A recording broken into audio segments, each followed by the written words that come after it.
কালাচান জনম দুঃখিনী মা 10 মাস 10 দিন আমাদেরকে উদ্ধারে করে এনেছে, তারপর আমরা এই ভূমিষ্ঠে এসেছি।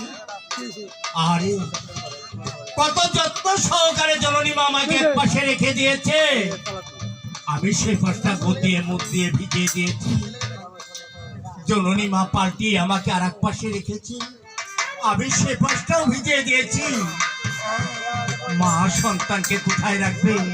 আমার নয়নের মণি কলিজার টুকরা নারী ছিলা ধন, তার জ্বর হবে, ঠান্ডা লাগবে, কাশি হবে, এই ভেবে মা আমার জন্য এই পৃথিবীর বুকে জায়গা খোঁজে, কোথাও তার জায়গা না পেয়ে খান দিয়েছে মায়ের বুকের উপরে।